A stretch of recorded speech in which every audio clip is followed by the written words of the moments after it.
How for a long time he wasn't like the best player, but he was super dedicated and ended up being really great. And that's kind of inspiring in a way. He was able to just overcome so much loss in his life.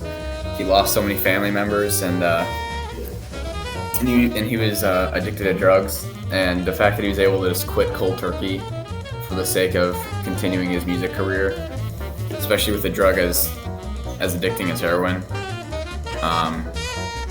that's like most people can't do that even if they wanted to.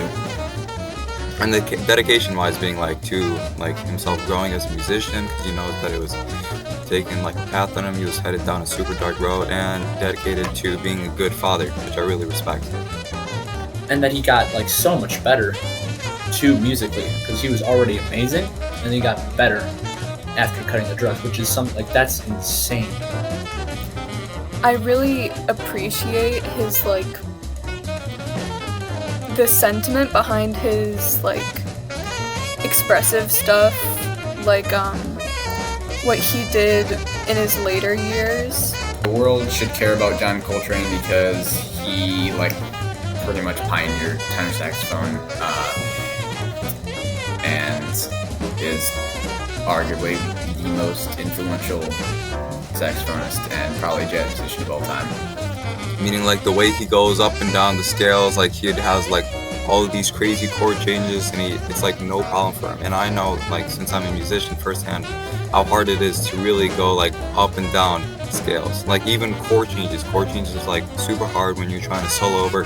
You're trying to generate a melody in your head, put it down in notes while going through all the chord changes. That's insane. I really like Giant Steps.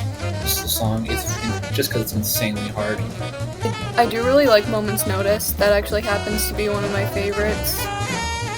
I just think it's really catchy, and I love how simple he makes